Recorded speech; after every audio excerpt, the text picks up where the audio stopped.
Okay. David, Can you hear me now? Yes. Without the back feed? I don't hear anything. Does anyone hear anything? Okay, here we I go. think you're good. Psalm 25. Not yet. To you, O Lord, I lift up my soul. O my God, in you I trust. Do not let me be put to shame. Do not let my enemies exult over me. Do not let those who wait for you be put to shame. Let them be ashamed who are wantonly treacherous. Make me to know your ways, O Lord. Teach me your paths. Lead me in your truth and teach me. For you are the God of my salvation. For you I wait all day long. Be mindful of your mercy, O Lord, and of your steadfast love, for they have been from old. Do not remember the sins of my youth or my transgressions. According to your steadfast love, remember me. For your goodness' sake, O Lord. Remember me for your goodness' sake, O Lord. All right, let's pray. Dear God, we notice in this psalm and many others how the plea to be led in truth is immediately followed by a request for mercy. Seems like the more we know about ourselves, the more we know about others and about the universe, the more we realize how much we stand in mercy, in need of your mercy and your grace and your power. We want the truth, but sometimes the truth scares us. Forgive us for those times when we have been cowardly in the face of truth. Help us to be courageous in its face now. In Christ's name, amen.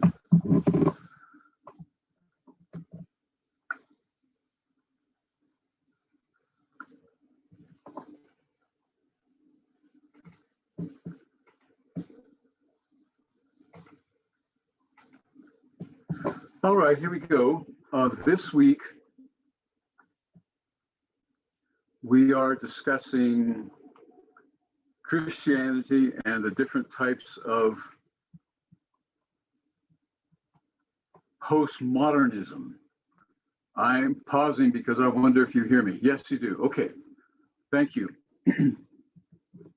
And I would like to begin with this. This is a movie, not a movie, this is a film clip of something you all saw last week. Those of you who are in California, anyway, you saw last week. So let's play it.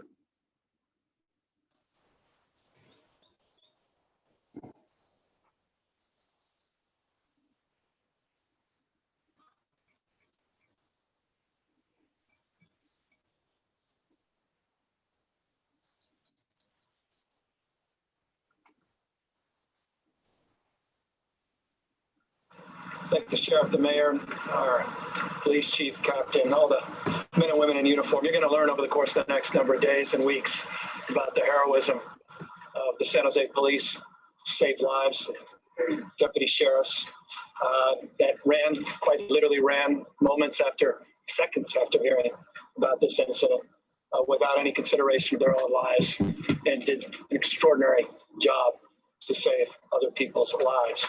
That said, there's a numbness I imagine some of us are feeling about this, because there's a sameness to this.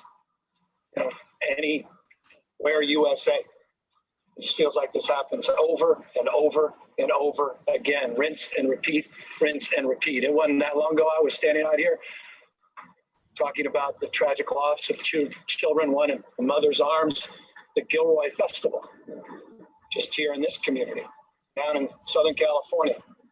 San Bernardino, remember a few years prior, Santa Barbara, pick a state. And here we are in the United States of America. We're experiencing something just is not experienced anywhere else in the world. There's a sameness to this. And that numbness, I think, is something we're all feeling.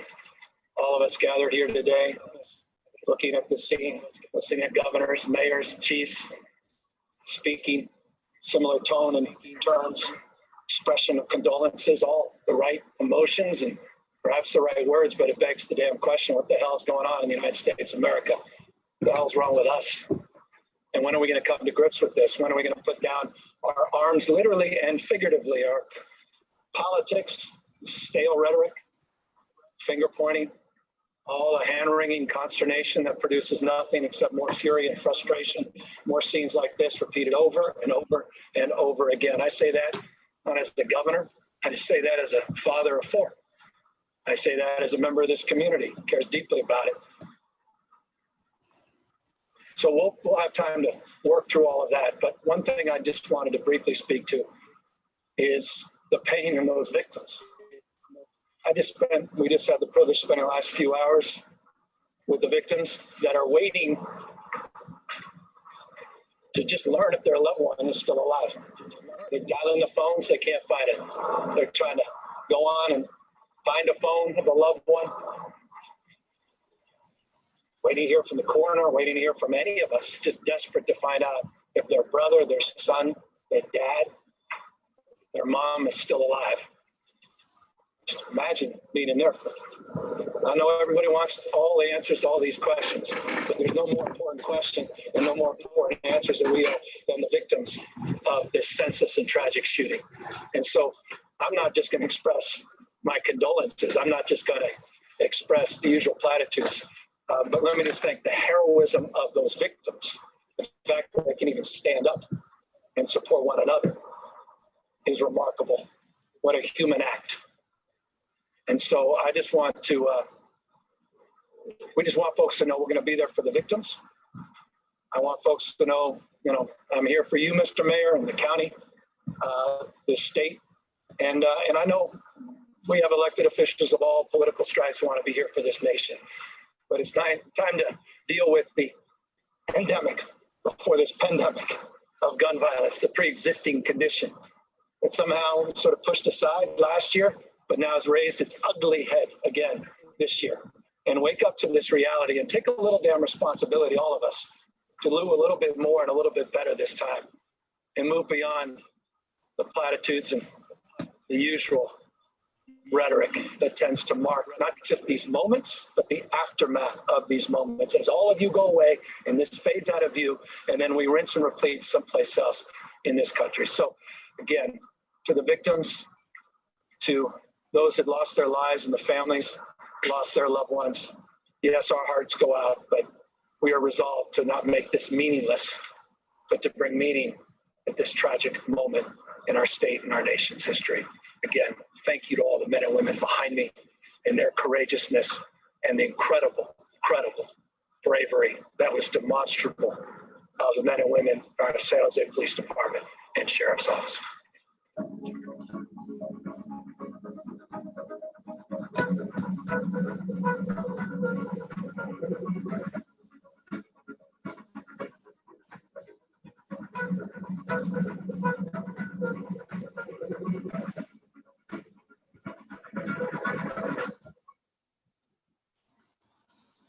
As your business changes, the United States Postal Service is changing with it.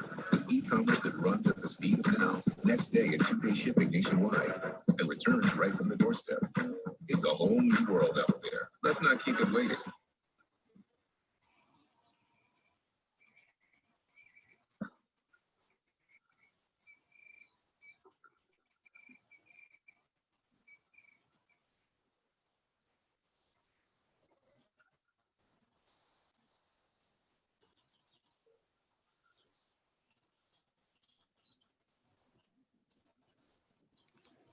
Are you there, David?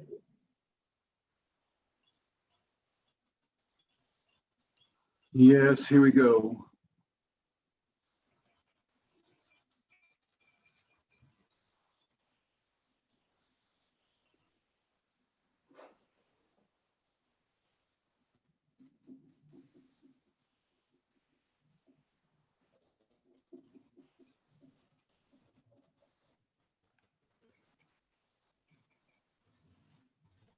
So,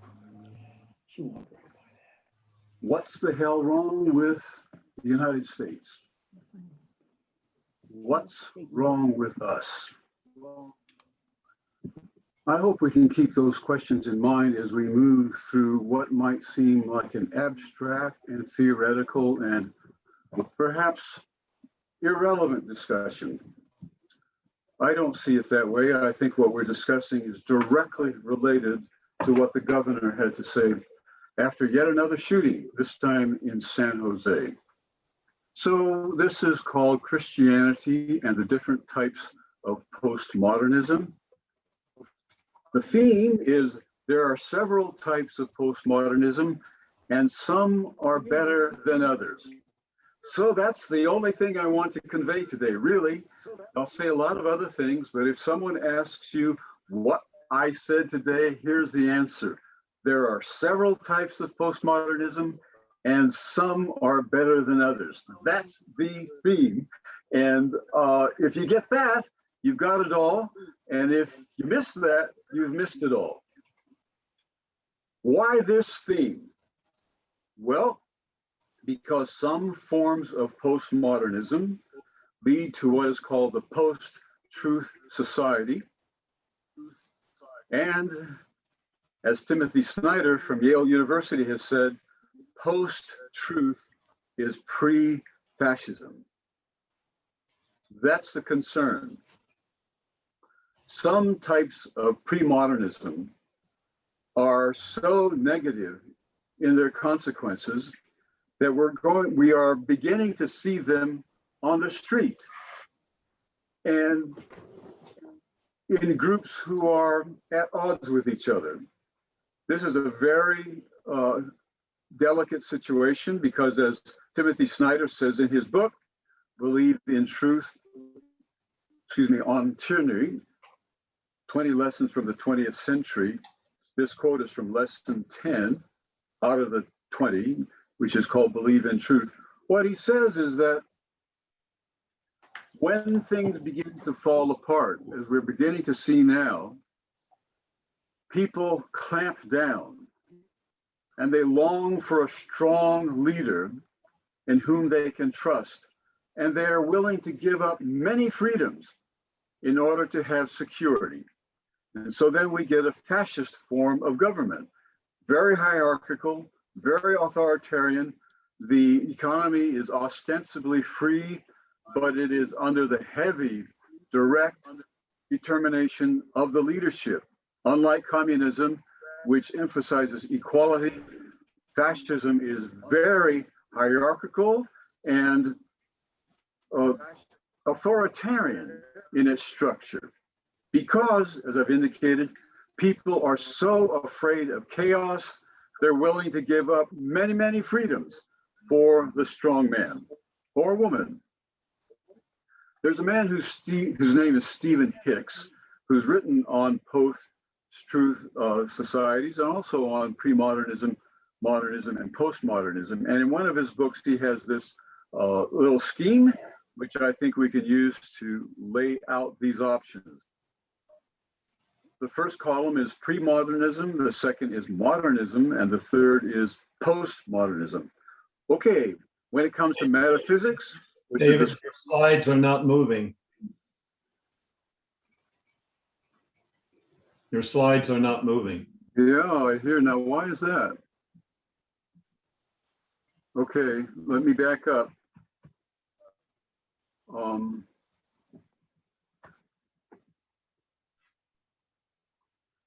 Now, if I do this, do they move?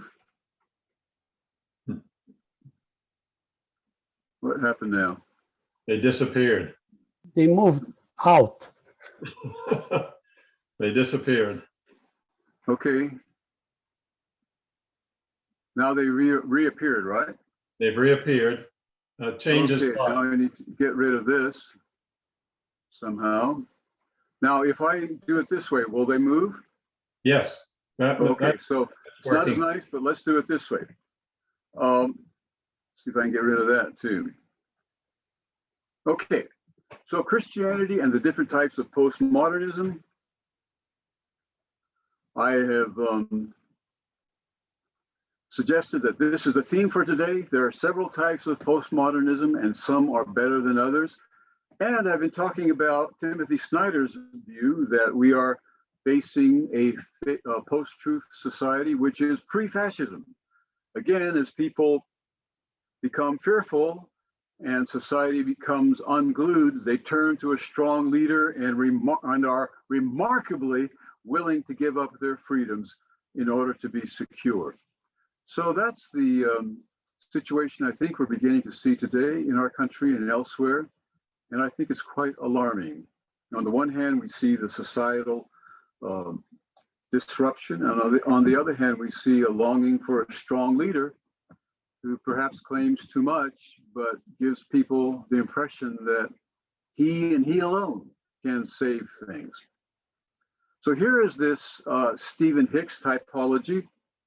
Metaphysics has to do with the nature of reality as such, and he suggests that people in the pre-modern era were realists. That is, they thought that the world they saw with their eyes really was there, and they depended upon supernatural guarantees for that. However, when we move into modernism, realism prevails, but I think we should add to this that what people call naive realism is replaced by non-naive realism, such that when we look at the world, we realize there's something is actually there, but we may not be seeing it precisely as it is, as when a stick appears bent in water. Well, we are seeing the stick, we are seeing water, but we are not seeing them precisely as they are. So the modernist thought made room for that distinction between naive and non-naive realism. But postmodernism, he says, moves into the realm of anti-realism. When it comes to epistemology, that's the study of how we know what we know. In pre-modernism, there was an emphasis on mysticism and our faith, he says. I must say that Thomas Aquinas would have been a little uncomfortable with that, but let's go with him. Then in the modern era, there is an emphasis upon objectivism, that which we find in experience and reasoning, right? David Hume said there are two kinds of knowledge: matters of fact, which we experience, and relationships of ideas, on the other hand. So experience and reason correspond with that. And he suggests that epistemology now is thought by postmoderns to be very much under the influence of one's social location. That is, one knows what one knows, one believes what one believes, what one values, and one acts as one acts, largely because of where one finds oneself in the world and in time and in place. So gender, class, race, ethnicity, religion, politics, all of those are thought to have very heavy emphasis and influence on what we do and believe. Human nature, he says that in the pre-modern era, there was an emphasis upon original sin and that we are subject to God's will. But in the modern era, we are thought to be tabula rasa, that is blank slates on which we can write anything. We come into the world quite neutral and we write our own lives. And this is done with a great deal of autonomy. But here again, in the postmodern era, not only is there social construction, but there's conflict. It's not a peaceful, serene situation, as some in the modern era thought it would be. In ethics, in the pre-modern era, there's emphasis upon altruism by the group, but in the modern era, a heavy emphasis upon individualism. What did Ronald Reagan say? Are you better off today than you were 4 years ago? The appeal is to the individual person's exclusive self-interest. Very different from saying, ask not what your country can do for you, but ask what you can do for your country. Now, both of those have had unfortunate consequences. One, the overemphasis upon the nation led to things like the Vietnam War. On the other hand, emphasis upon what's best for me as an individual person has led to a very what some people call rapacious capitalism. But then we go into the postmodern era, and there is a kind of groupness, collectivism, and a heavy emphasis upon how equal we are. In the political area, pre-moderns were often feudal. In modernism, there is liberal capitalism. I would just add to that what capitalism has come to mean for many in our time is not at all what Adam Smith had in mind when he wrote about capitalism. He would be shocked to see that we are suggesting that an invisible hand brings about the common good if we all pursue our own self-interest. That expression, invisible hand, occurs only 3 times in the thousands of pages he wrote. One of them applies to astronomy. He says God keeps the stars in their proper orbit as though by an invisible hand. Another place does have to do with feudalism, and he says the feudal lord will have more success with his peasants if he treats them well. It's to the lord's self-interest to treat them well. But then he also talks about the relationships between nations and suggests that low tariffs are good for everybody. But it's those 3 things that he mentions. He specifically, Adam Smith, specifically condemns selfishness.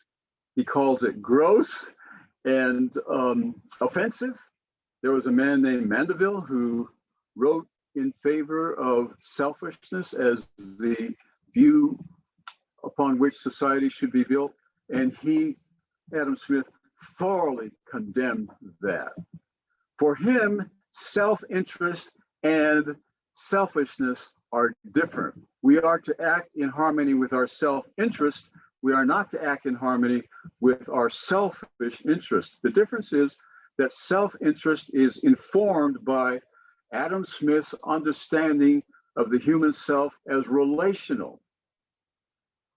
What I do for me affects you. What you do for you affects me. So we cannot sharply distinguish my well-being from your well-being because they are so closely interwoven. So liberal capitalism meant something different to Adam Smith to what it often means now. Now, there's a heavier emphasis upon socialism. Okay, when and where the medieval period, the Enlightenment period, often thought to have begun in the 17th century and really flourished in the 18th. And now it is suggested the postmodern era begins in the late century and moves on from there. I'm going to challenge that last one a little bit later, but let's keep moving. This is the 3rd and final presentation on Christianity and the different types of postmodernism. In the first presentation highlighted the different types of premodernism seen in the thought about the 10 Commandments of Thomas Aquinas on the one hand, and the somewhat different thinking about them of John Duns Scotus and William of Ockham on the other. Thomas Aquinas held that the 10 Commandments are not arbitrary. They're based on God's reason, not God's will, and God's reason is good. John Duns Scotus believed that the last 6 of the 10 Commandments are arbitrary. That is, God could have made it a different cluster of 6, but that the first 4 aren't. His point is that if we really understand what the word God means, we will gather that the very meaning of the word God makes those first commandments necessary and not arbitrary. But William of Ockham contended that all the 10 Commandments are wholly arbitrary. Notice the trend, though, from Thomas to Scotus to Ockham, the trend is away from rationality in the moral life toward volition and arbitrariness in the moral life. It's as though the river is flowing the wrong way. Okay, let's move down here a little bit. The second presentation focused on the different types of modernism which Francis Bacon launched in England and René Descartes in France. Francis Bacon launched empirical modernism in England. That is, the kind of modernism that was concerned with the actual world and how we can understand what the actual world is like. On the other hand, René Descartes launched rational modernism in France. By this we mean the modernism that we get from Descartes is not one that primarily is concerned with the way the world actually is. It's a kind of modernism that is very interested in our own reasoning processes. If the tradition of Bacon is inductive primarily, the position of Descartes is deductive primarily.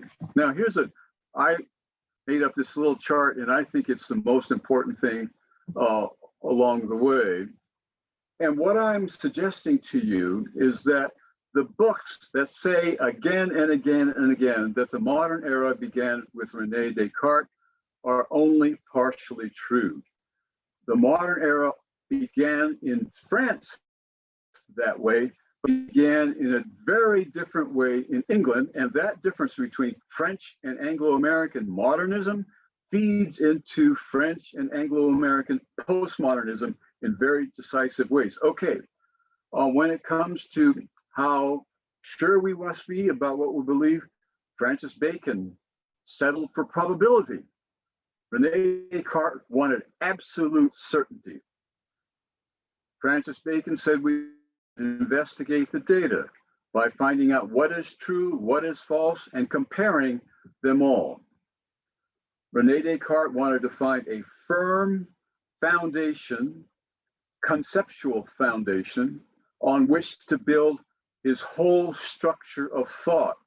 He begins not with an analysis of the actual world, but he begins with the statement, I think, therefore I am. It's a wholly introspective, rationalistic approach to what modernism should be.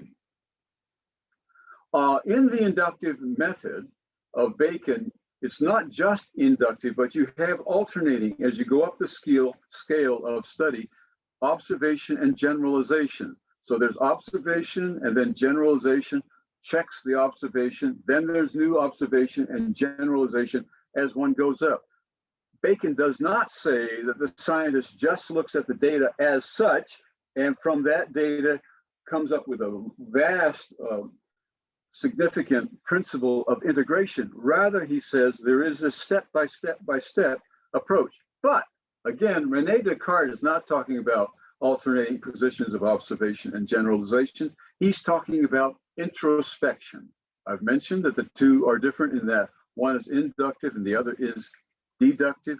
Bacon was interested in collaborative research. He gathered great sums of money to put teams together to do research. But René Descartes is not only introspective, he is individualistically so. He himself is thinking these matters through. But you see that human reason is something about which to be wary, according to Francis Bacon. And he talks about the four idols, which are ways in which human reasoning can go astray. So he does not have absolute confidence in reason. He thinks that reason is capable of going wrong, and therefore we must be vigilant about it. On the other hand, in the Cartesian tradition, very high confidence in human reason. Then finally, on the Bacon side of it, all concepts are dubitable or questionable. There are no unquestionable concepts. Everything is subject to criticism, review, and analysis. On the other hand, in Descartes' view, there are some concepts which are unquestionable, and these unquestionable concepts form the foundation on which all is to be built. Now, what I really want to emphasize is not the details here, but the big picture, and that is, contrary to all the books that say the modern era began with Descartes in France, we need to say, I do believe that the modern era began with Descartes in France, but even a little earlier than that, it began with Francis Bacon in England, and that has had enormous consequences since.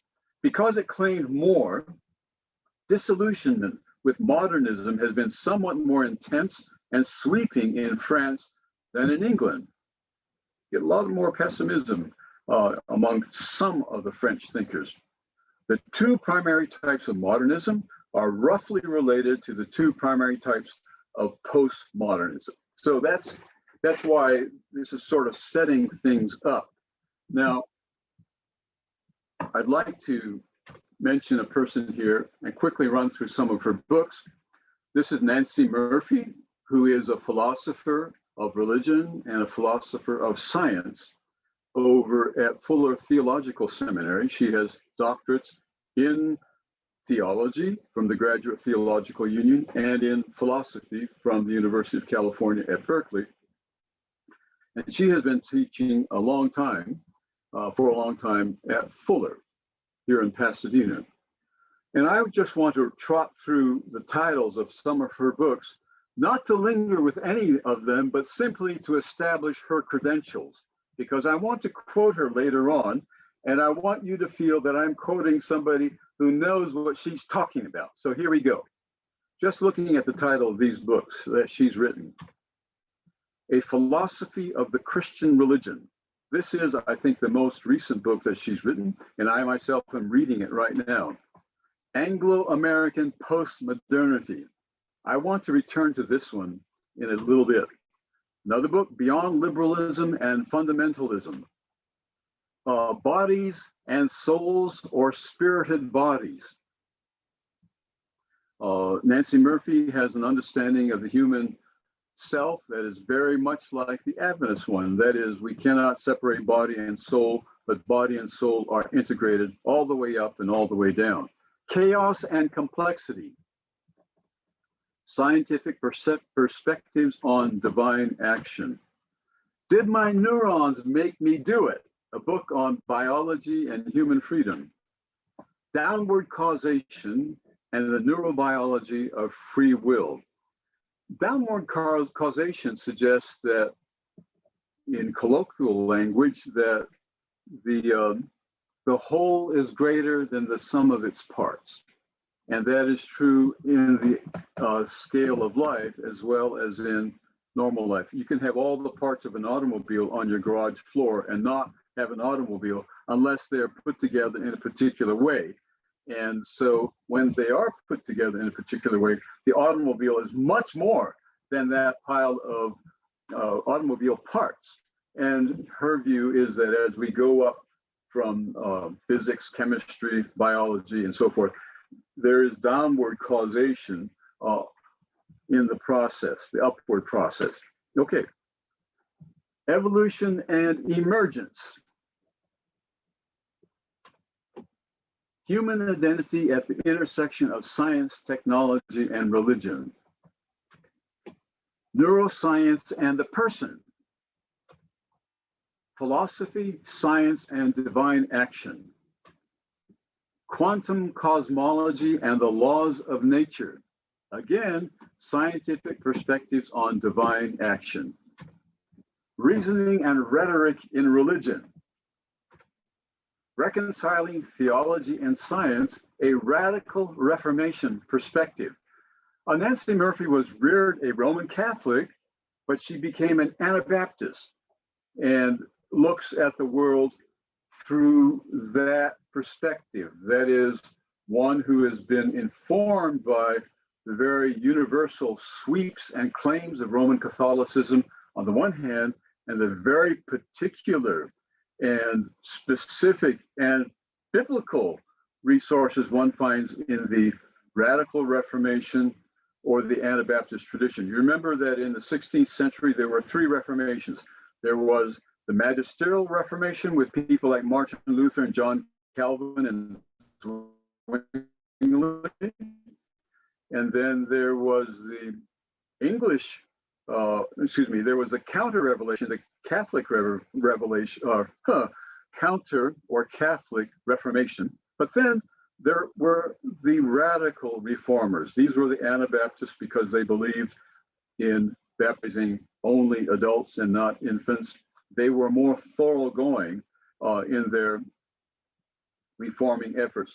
Some of their descendants right now are quite extreme. The Amish are descendants of the Anabaptists, but there are many, many other Anabaptists like Nancy Murphy who are not riding around in buggies and horses and of tilling their fields with horse-drawn teams and so forth. So she's a very sophisticated Anabaptist, but coming from the radical Reformation. Religion and science, God, emergence, and the soul. Scientific perspectives on divine actions, 20 years of challenge and progress. Here she's looking back on some ecumenical research she has done over the last few years. This is her doctoral dissertation, put into print, Theology in the Age of Scientific Reasoning. It builds a great deal on the work of a European psychologist, philosopher of science called Imre Lakatos. Here's a book on virtues and practices in the Christian tradition. It's a book on ethics. Then, Whatever Happened to the Soul.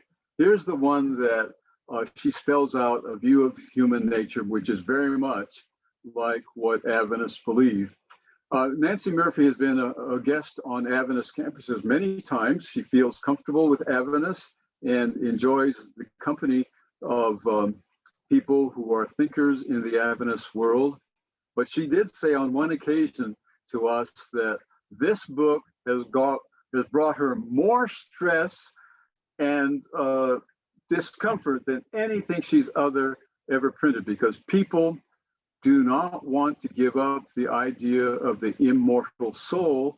And when she challenges them on that, on scientific, philosophical, and biblical grounds, they take great offense. So all I've tried to do is to show that Nancy Murphy is a serious thinker. And with that in mind, I'd like to go to what she says in the introduction to her book, Anglo-American Postmodernity.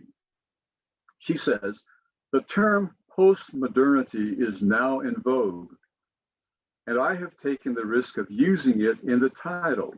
It is a risk because some French and some other continental thinkers have effectively appropriated it to refer to current work in literary criticism, feminist thought, meta-psychology. Then this line, which I think is a little bit biting, she says, despite the modifier Anglo-American, my writings are sure to be associated by some with these trendy moves. I state here and now that I have nothing to do with the Leotardians, Derridians, or Demanians, all right? So she said, I am postmodern, but I'm a different kind of postmodern, and by no means do I want to be confused with them. She goes on to say, the reason I persist nonetheless in using the term is that we so badly need it on this side of the English Channel. As I say, drastic changes have occurred in some of the most basic concepts expressed in English. I concentrate here on three areas: epistemology, or how we know what we know, philosophy of language, an analysis of our terms and how we use them, and metaphysics, and understanding how the world actually is in its most general configurations. What's the single most true thing we can say about the universe is the sort of thing metaphysics is interested in. Then she says, the purpose of this book then is to attempt to appropriate the term postmodernism to describe emerging patterns in Anglo-American thought and to indicate their radical break from the thought patterns of the enlightened modernity. I think she might have said better, enlightenment modernity. And then she goes on to say, again, in epistemology and philosophy of science, there was a rejection of foundationalism. We've already talked about that, in favor of the holistic views of the likes of Willard Quine and Thomas Kuhn. Now, looking particularly at Willard Quine, he suggested, as did others, that we should think of our systems of truth not as buildings built on firm foundations, but as rafts on an open sea in which the various lines of the raft are woven together, and there is no one line that has the sole responsibility of keeping the raft together, but they all contribute to its togetherness. Or the other illustration they sometimes use is a boat. And the suggestion is that one can change one plank in the boat at a time, and doing it one at a time, one can eventually change the whole boat, but one cannot, in the middle of the sea, take the whole boat apart and reconfigure it there. And the suggestion is our ways of thinking are like that boat. We start life with a particular set of understandings, and bit by bit, individually, we can change them.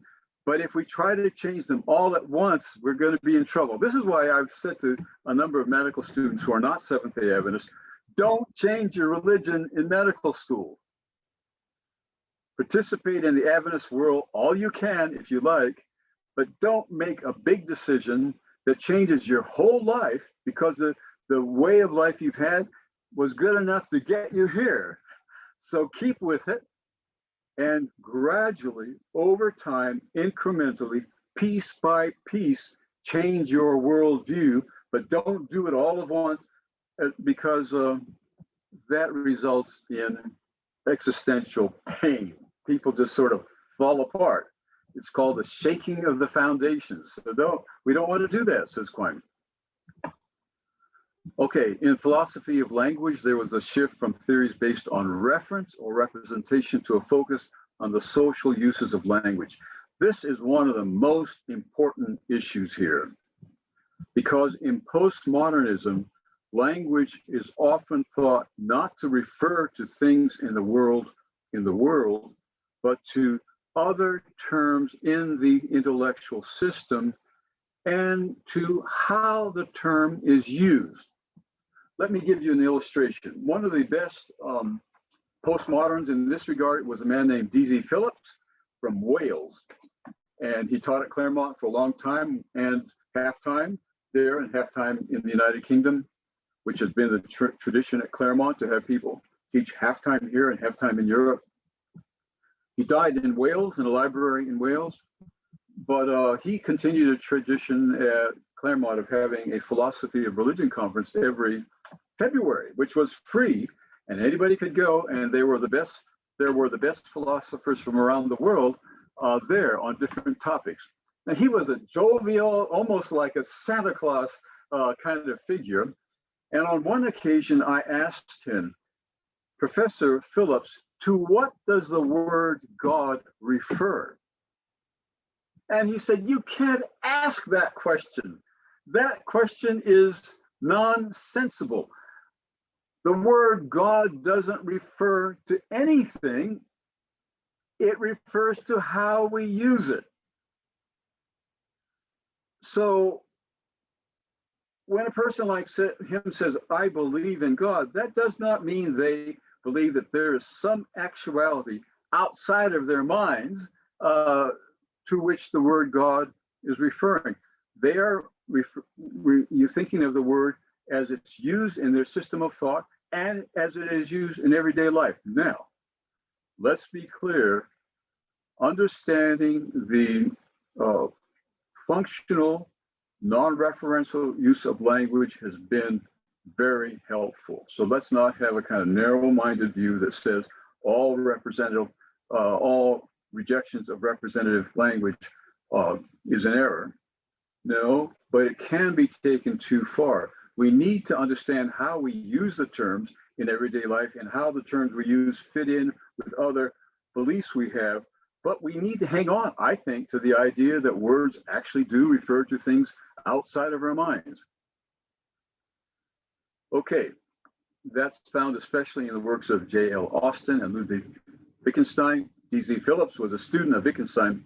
In ethics, the shift was the rejection of the modern generic individualism, that is, to think of human beings as such, instead of thinking of them as Swedish or Japanese or Korean or German, or whatever. There is humanity as such, and that humanity as such is expressed in particular individuals, and it is to that humanity as such, rather than to the specifics of any particular individual, that ethics must be attentive to. Okay, and this is found in McIntyre's thought, and he's Scottish, I think, or is he Irish? Maybe. I think he's Irish, actually.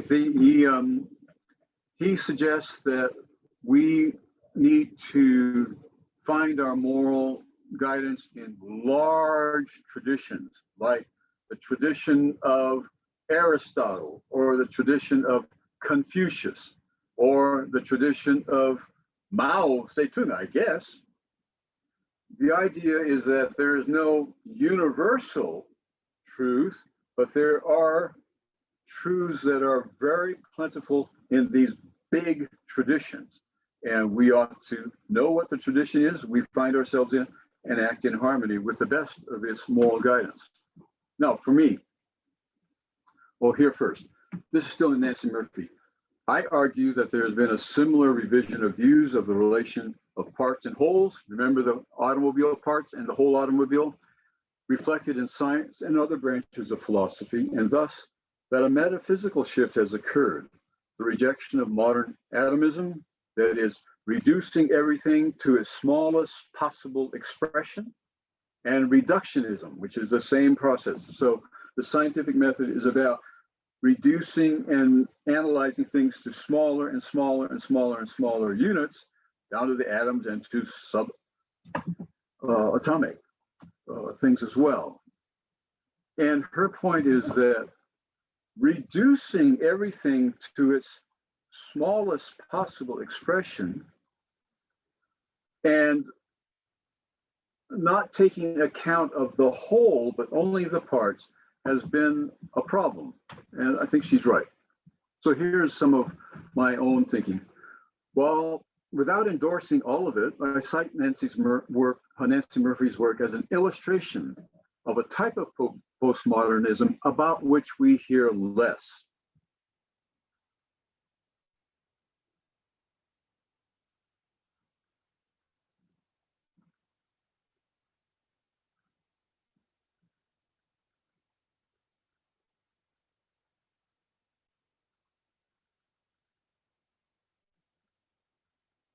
I'm trying to see if I can get it bigger, but not too much. Okay.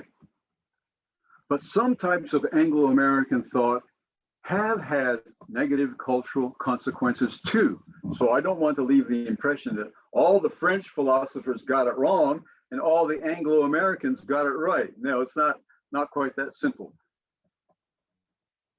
The contention that the sole purpose of philosophy is to analyze our terms and how we use them is, I think, unfortunate. Another unfortunate thing is the idea that the purpose of ethical language is to express our emotions or make commands and nothing more. In this setting, the validity of an ethical claim is established by whether it truly expresses the feelings or imperatives of the one who speaks those words. It has a relativism here that's quite severe, really. Still another problem, I think, is the insistence that only those claims which can be scientifically verified are meaningful. The point has been that claims that cannot be scientifically verified are not false, they just are senseless. So meaning is captured wholly and solely by the scientific method. But what do you do with art? What do you do with music? What do you do with history and so forth and so on?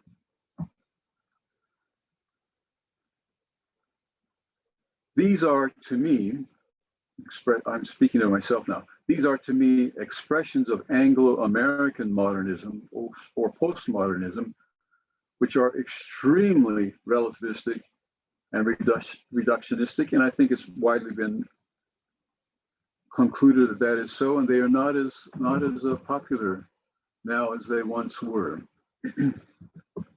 Now, at this point, one could feel, well, I'm getting lost in the details. So let me back up and make the big point again. And that is, all I'm trying to do is to say that there are different types of postmodernism, and some are better than others.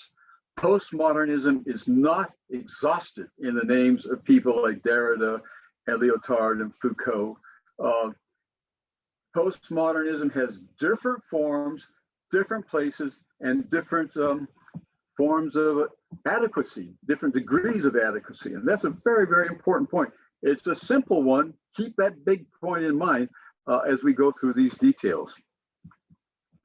To the degree that Murphy appropriates the earlier and often more strident views of people like McIntyre, Wittgenstein, Quine, and Kuhn, I believe that her position is still too relativistic. You will notice if you look at these books that these authors come out with a very strong position, and then they get criticisms, and in the second editions and so forth, they modify things in a more acceptable direction. For instance, I think McIntyre, as I've just mentioned, suggested quite early on that moral convictions emerge from and are to be judged by particular traditions, and that's it, which left many people wondering, well, can't one tradition say anything good or bad about the moral practice of another tradition? And at first his response was, oh, no, we don't have that kind of freedom to talk about other cultures. But then he, in a subsequent edition of his book, began to talk about how, in fact, one tradition can look at another tradition and make some assessment. For instance, one might judge that other tradition by its own norms. Or in addition to that, one might point out errors in that other tradition and show why those errors have occurred. So he moved away from the more relativistic versions of his earlier views, and I think they're better. Now, all of these are matters of a continuum, right? One is not either relativistic or not relativistic. These are continuums of more or less, and to the degree that Murphy is more like the earlier forms of this, I have my reservations. Finally, significant thinkers long ago objected to various aspects of the modern mindset. I am sometimes amused by people who say the postmodern era began in the late 20th century. Well, some expressions of it did, but going backwards, we can identify people who were critical of specific aspects of the modern mindset years ago. In 1925, in his Lowell lectures in Boston, which were published as Science and the Modern World,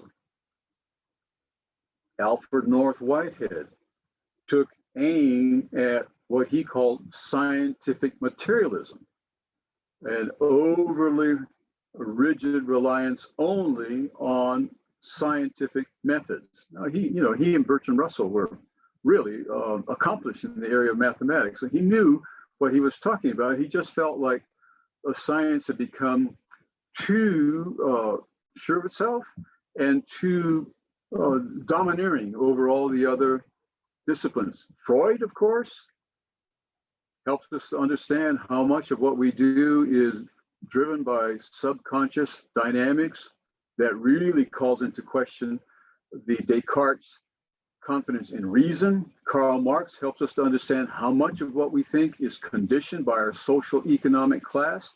Charles Darwin helped us understand how much of what we do is governed by our will to survive. And Nietzsche, of course, he's emphasizing power. So whether we're talking about materialism or subconscious dynamics or economics or survival or power, all of these people were bringing into question the mindset of the modern era. Long time ago, Immanuel Kant and David Hume would be others. Here's a little pet theme of mine. I think David Hume in Scotland, 1711 to 1776, and Immanuel Kant in Prussia, 1724 to 1804, arguably were the last moderns and the first postmoderns. I think David Hume brings to at least a pause, if not a conclusion, the kind of optimism about finding out what's going on in the real world that began with Francis Bacon. And he casts a great doubt on ideas as basic as causation and freedom and God and perception. And it is more difficult to be confident and clear when using those words now than it was before David Hume. I think he's opening up the crack to the kind of postmodernism that has become a bit of a plague in more recent times. But Immanuel Kant, who was alarmed by David Hume's views, worked out a solution to them that has been widely viewed as the work of a genius. But he did not prove the actuality of things like freedom or causation. What he said is that we must necessarily presuppose them in our daily lives. We cannot live our lives unless we presuppose freedom. We cannot live our lives unless we presuppose there is causation. And this idea that we impose on the world these categories of our own mind, and the world may or may not fit with those categories, but we can view the world in no other way, that opens up the door to a kind of loss of confidence in being in touch with the real world. Immanuel Kant distinguished between what he called phenomena, which is they are the things that we actually see, and the noumena, which would be the things as they are in and of themselves. And his point is that we only see the phenomena, and we see the phenomena based on the categories of our minds. We never see the noumena. So you can see how that opens up the possibility for a particular amount of skepticism. Okay, we have these typologies. Nancy Murphy has talked about Anglo-American and European. John Cobb talked about deconstructive and reconstructive kinds of postmodernism. The first is content with showing how inadequate previous positions have been. The first is concerned with creating better alternatives for the future. David Ray Griffin, in his book on varieties of postmodern theology, talks about construction, constructive, and deconstructive, but he also talks about liberation as a theme in some forms of postmodernism, by that the desire to change the world into a more just and harmonious place, or the restorationists, a kind of use of postmodernism for a conservative agenda. We've seen a form of this restorationist approach in Adventism, not the one that David Ray Griffin is identifying here at all, but we've seen a different form of it in the discussions about creation and evolution. There was a time when Adventists were concerned with building a worldview, a model that integrated the best of science and the best of religion in a persuasive synthesis. More and more, though, one hears amongst Adventists who are dealing with this problem that it all depends upon your presuppositions. If you begin with those presuppositions, you're going to come out with our conclusions. If you begin with those presuppositions, you're going to come out with those conclusions. And the ideal of developing a single integrated understanding of the world as such has become less in vogue. And I think that's unfortunate. And so what we have is some people who specialize in this, working with one kind of model, an evolutionary model in some contexts, and working with a creation model in other contexts. And they want people in each group not to know what they do in the other group. I have had some tension with some people who have wanted to present things at the Branson Legacy Sabbath School, but didn't want their bosses just a mile up the street not a mile, a block up the street to know what they are saying. So they're living in two different worlds. And I think that that's unfortunate. But what has happened, it allows people to take things on faith. Here's another story. I got it secondhand, so you're getting it third hand. This is not firsthand, but it's secondhand, told to me by people who were there. On one occasion, I've been told, a group of people went out to see the archaeological and geological sites in the western part of the United States, and Elder Robert Pearson, who was the General Conference president at the time, was on the journey. Toward the end of it, he went up to one of the persons who told me this story. He ripped open his shirt, and his chest was covered with rashes, and he said, "See what you've done to me."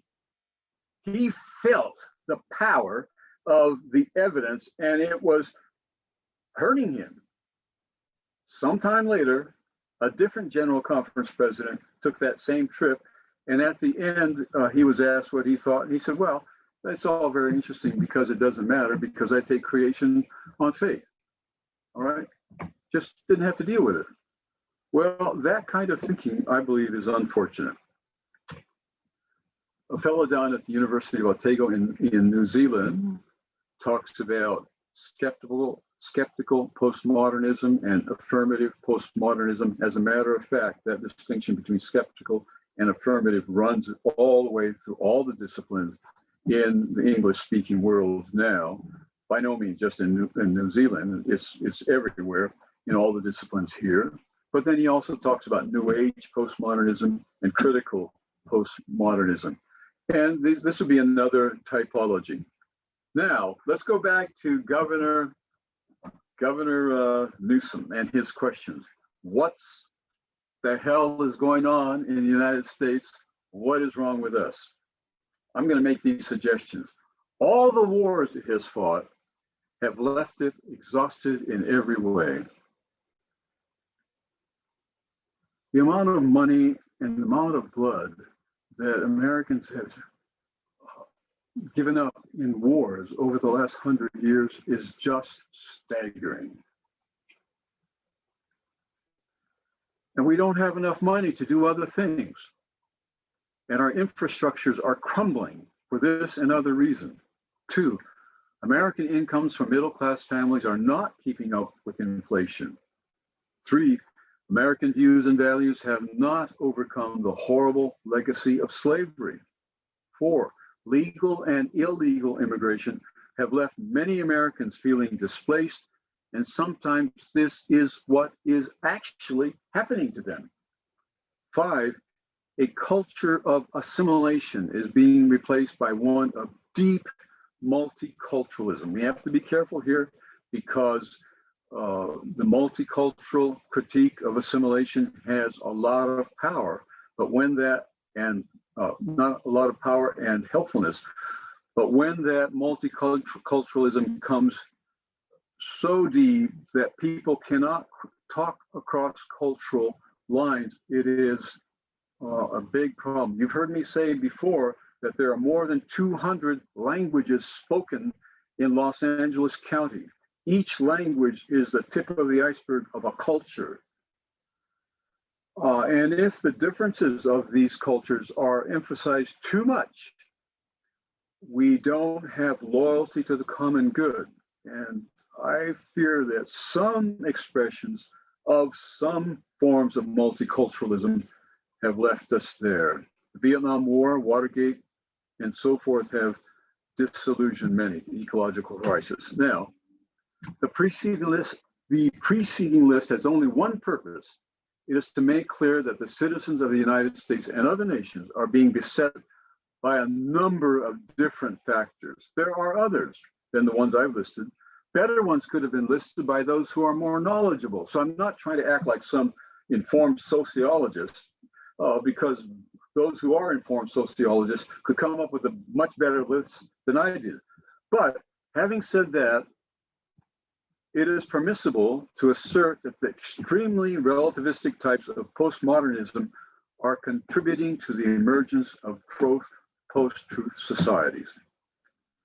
So what I'm trying to say is some forms of postmodernism are contributing to post-truth societies, and that's a very dangerous situation.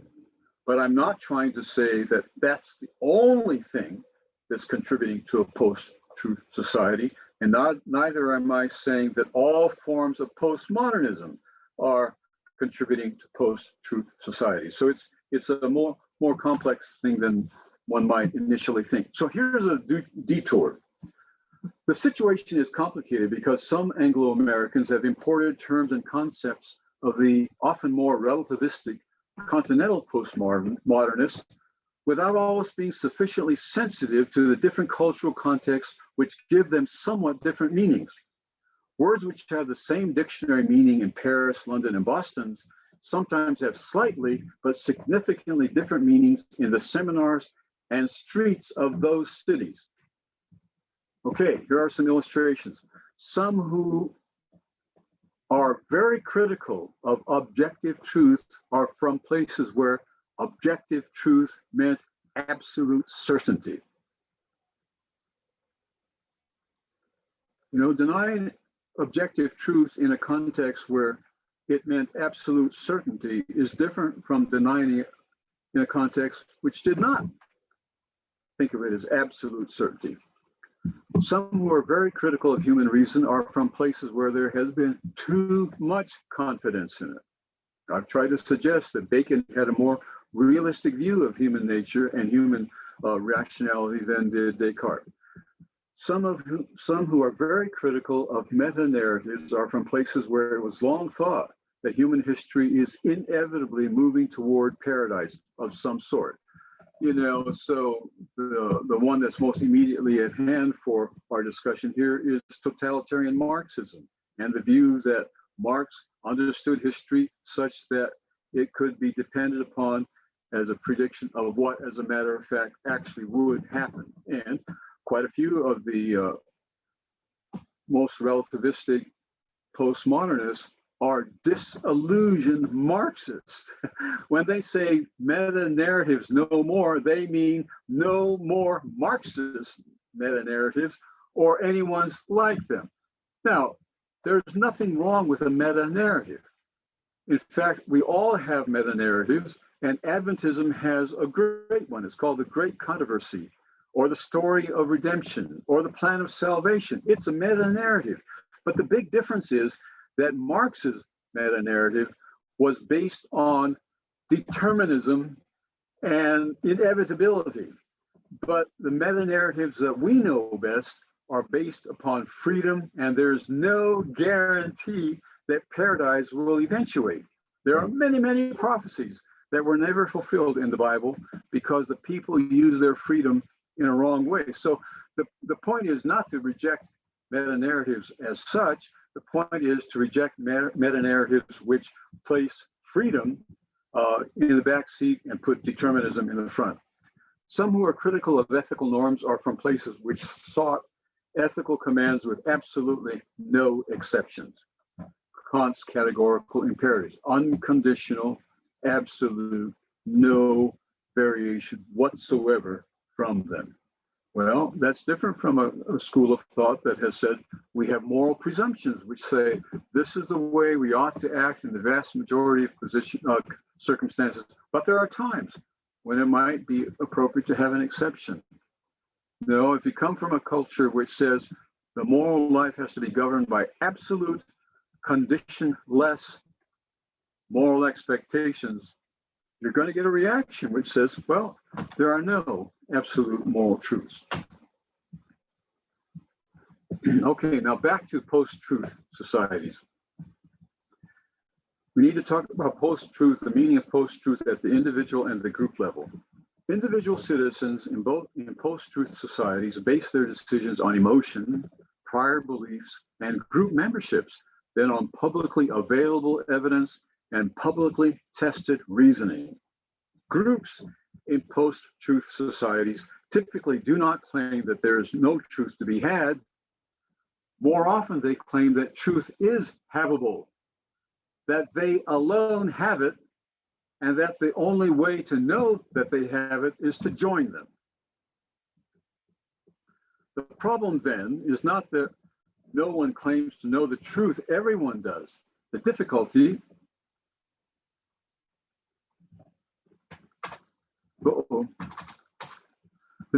is that there is no shared way to determine which of these claims are valid and which aren't. That's a really important point. The post-truth society is not one that's absent assertions of truth. It is full of assertions of truth, but there's no way to distinguish the ones that are justified and the ones that are not. Violence, coercion, not persuasion, becomes the only way to resolve fundamental disagreements. This happens at every level of human life, from the individual to the national and international.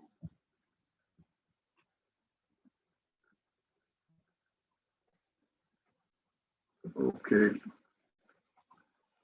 January 6, 2021, a post-truth society on full display. People arrived at Washington, D.C. having decided who had won the election, not on the basis of evidence and reasoning, but in accordance with emotion, prior beliefs, and group memberships. They believed, and they were encouraged to believe by the President of the United States and other political leaders that they, and they alone, had the truth, the whole truth, and nothing but the truth about the election. Having repeatedly tried and failed to persuade many vote counters, courts, legislatures, and other officials in all parts of the nation of the rightness of their course, they turned to violence.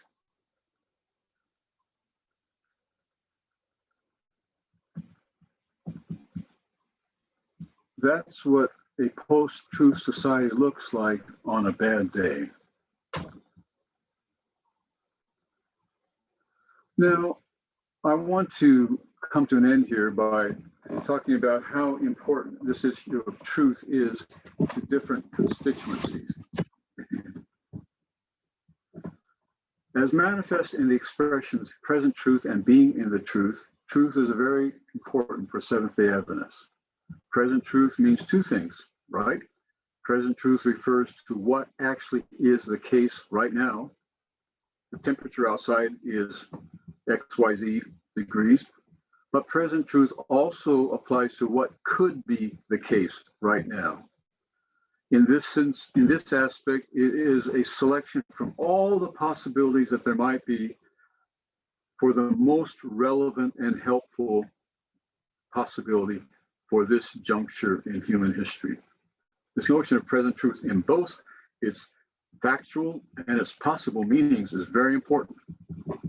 Being in the truth is another one. I don't hear it so much, I think, anymore, but when I was a youngster, I often heard of people being in the truth or having been described as being in the truth for their whole lives or being steadfastly in the truth along the way.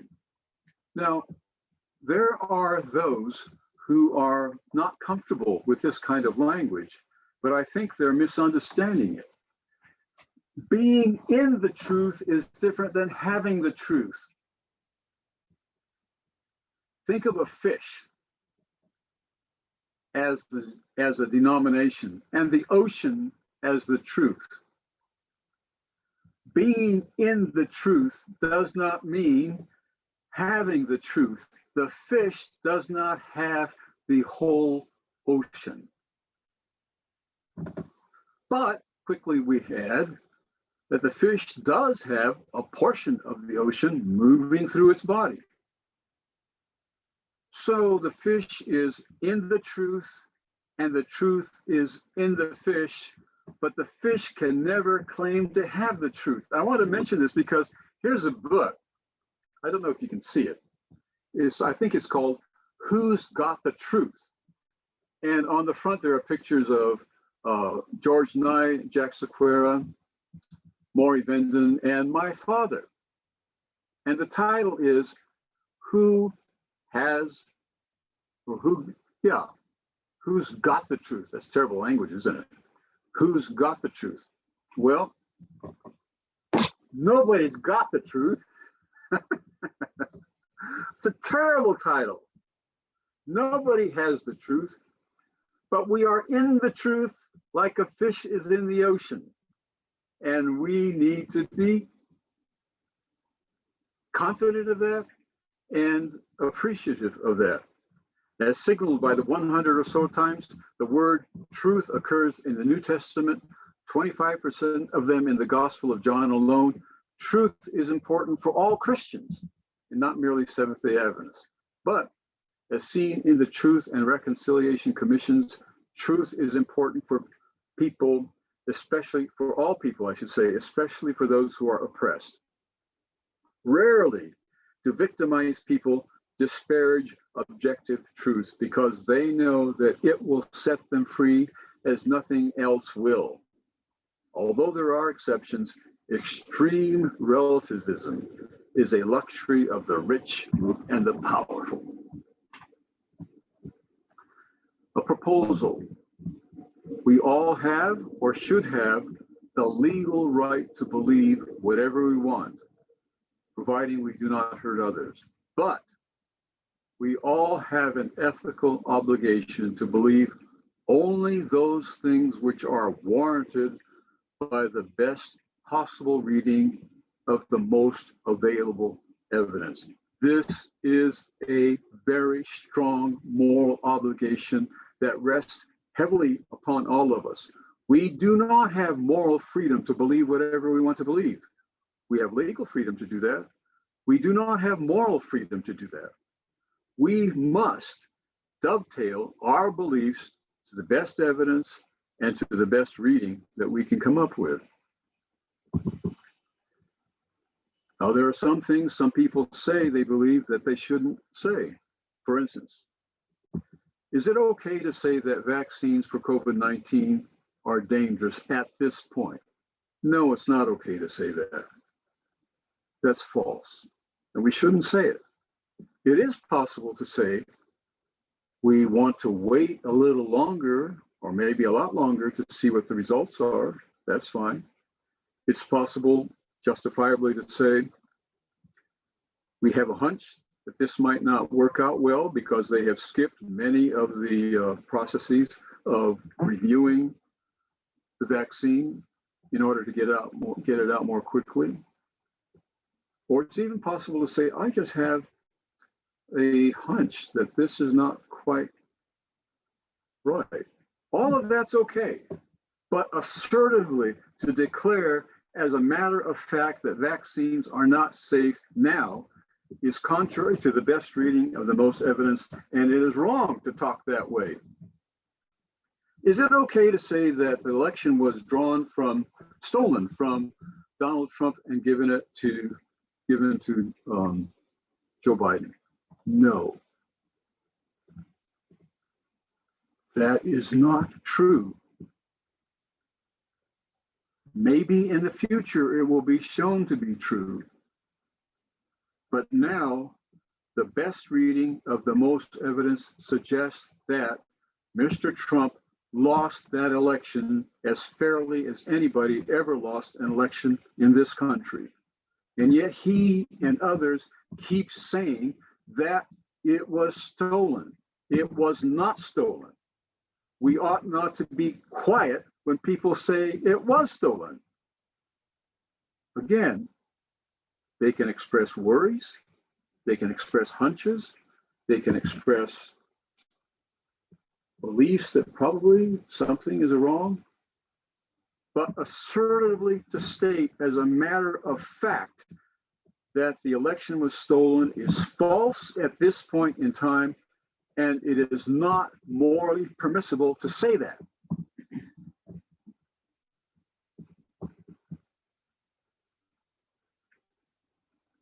Okay, this proposal is really related to the ethics of belief debate between W.K. Clifford and William James. Real quickly, W.K. Clifford said something like what I've just said, that is, we should proportion what we believe to the amount of evidence that we have. William James said that's too strong, that's too stringent. We need to keep a couple of things in mind. One, we are perfectly justified in beginning with the beliefs that we learned as children and modify and improve them as we go on. We ought not to think that we have an obligation to apportion our beliefs in harmony with the power of the evidence from the outset. Secondly, sometimes we do go beyond the evidence for justifiable reasons. When people get married, they don't have proportional evidence that their spouses will be faithful or that their marriages will be successful. So on the basis of a certain amount of evidence, often based on no more than 2 or 3 years, they marry and gamble that it will be a success for decades. And James says that's okay. But he also says there are some situations in which we are forced to make a decision. And the decision is very important. And the evidence is very evenly matched. Under those 3 circumstances, William James says it's okay to believe something that is not justified by the best evidence, by the most evidence, and the best reasoning. So when we say we have an ethical obligation to believe only those things which are warranted by the best reading of all the possible evidence or available evidence, we need to take in mind the qualifications to that we learn from William James, philosopher, psychologist, pragmatist at Harvard. A final appeal from Scripture, and his gifts were that some should be apostles, some prophets, some evangelists, some pastors and teachers, to equip the saints for the work of ministry, for building up the body of Christ, until we all attain to the unity of faith and of the knowledge of the Son of God, to mature manhood, to the measure of the stature of the fullness of Christ, so that we may no longer be children tossed to and fro, carried about with every wind of doctrine, by the cunning of men, by their craftiness in deceitful wiles.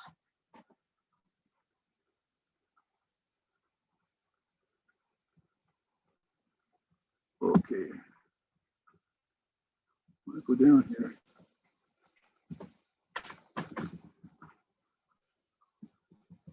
Rather, speaking in the truth in love. All right. Speaking the truth in love. It's easy to speak the truth in an unloving way.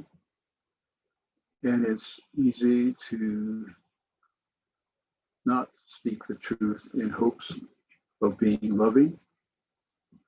But the much more difficult challenge for me, and maybe for others, is to speak the truth in love. This is why the notion of truth and the notion of forgiveness have to be so closely aligned as they are in the Psalms. Okay, rather, speaking the truth in love, we are to grow up in every way into him who is the head, into Christ, from whom the whole body, joined and knit together by every joint with which it is supplied, when each part is working properly, makes bodily growth and upbuilds itself in love.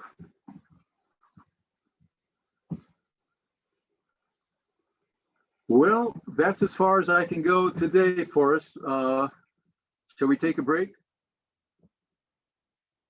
Yes, let's take a break. What, 15 minutes to, what is it, noon already? Oh, yeah. Okay, so we'll be back about 12, 15. 12, 12, 15. 12. Okay, let's say 12, 15. Okay, All right, I would say if anybody has a question, kind of raise your hand. And then I'm not going to be watching the chat too much today.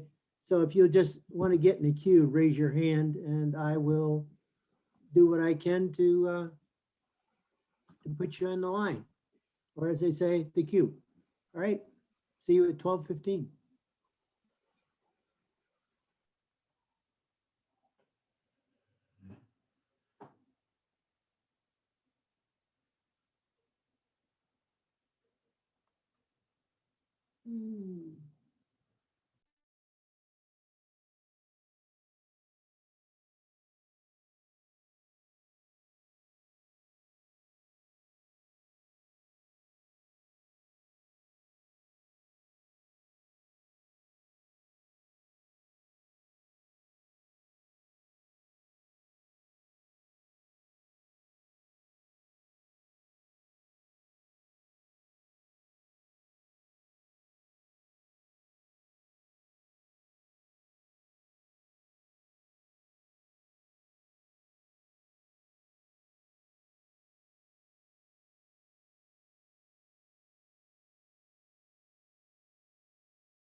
I don't see David back yet, so just raise your hand if you, I have one. So.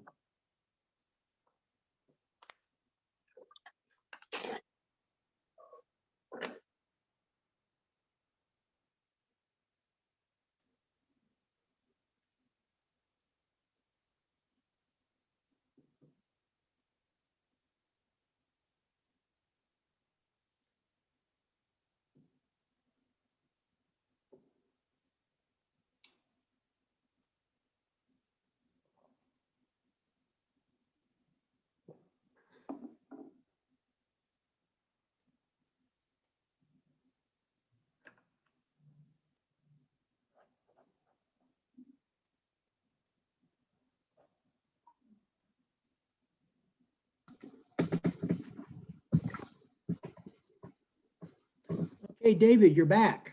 I am. Okay, are you ready to answer questions? Well, let's give it a shot. Okay, well, we've got first up on deck here as Rod Corker. So Rod, before you ask a question, we're still trying to find out when you're gonna take Bud and I out to eat. So. But you can answer your you can ask your question. Unmute yourself. There you go. David, thank you for a very scholarly and essential rebalancing of some previous presentations that we've listened to on this whole postmodern theory and everything associated with it. It was very enjoyable and I think was very balanced.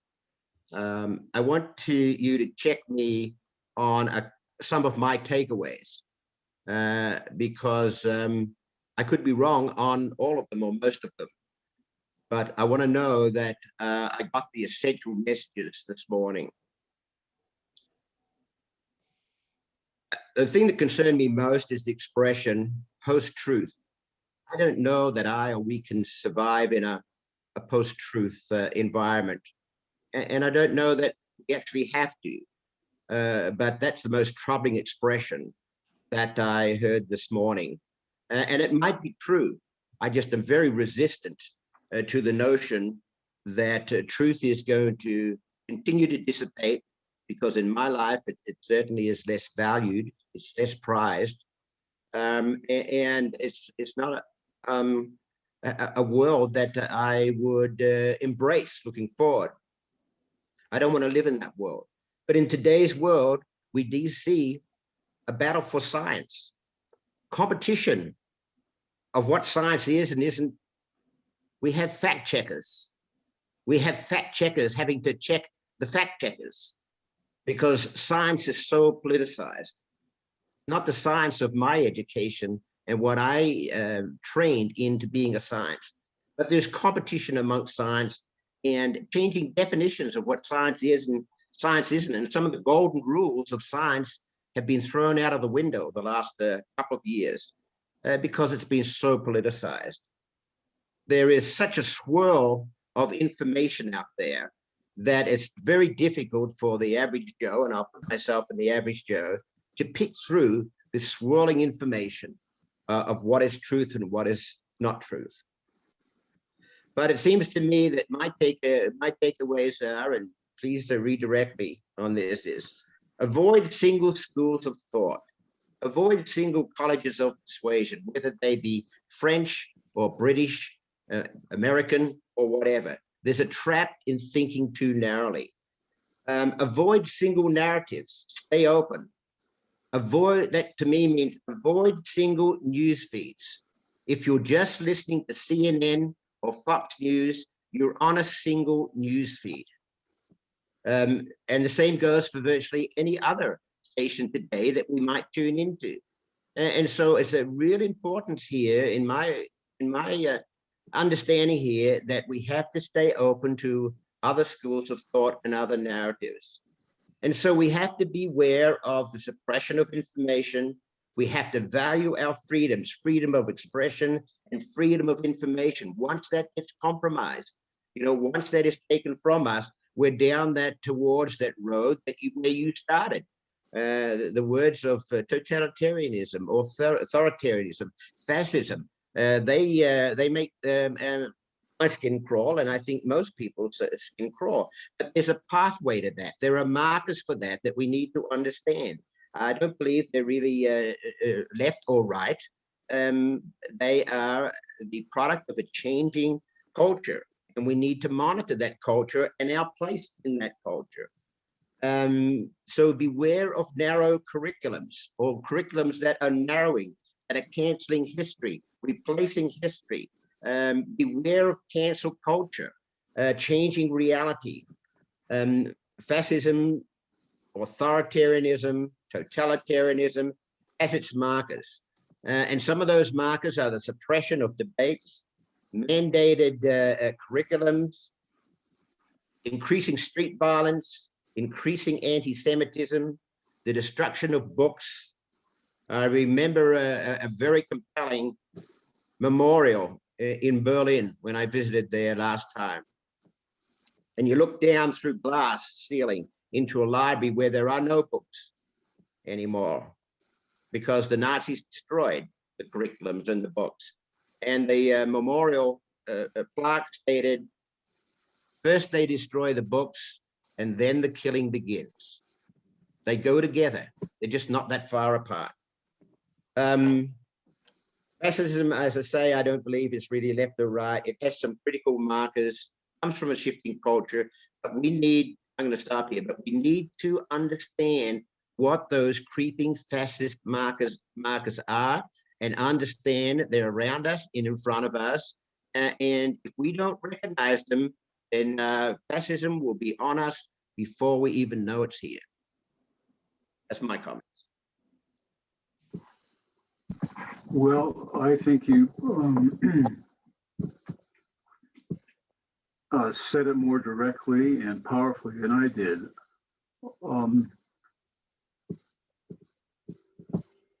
Your comment about us drowning in a swirling pool of too much information is part of the issue. And the response of a lot of us is to say, okay, well, I'll just withdraw into my own little subculture. I can't handle it all.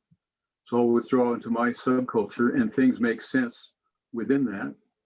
And I'll stay there. So I do think that for all the reasons you mentioned, we're in a delicate time. And I think there are very strong winds in every direction. I think it's still the case that money for research is down from what it used to be.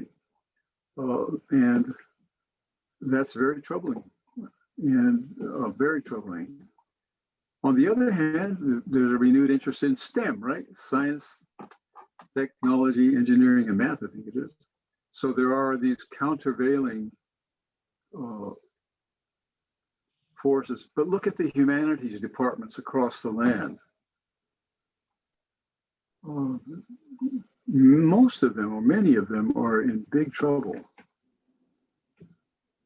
And it's not merely because people, in my view, it's not merely because people want to study things that will make money for them. Of course they do. But it's also because they are taught to have very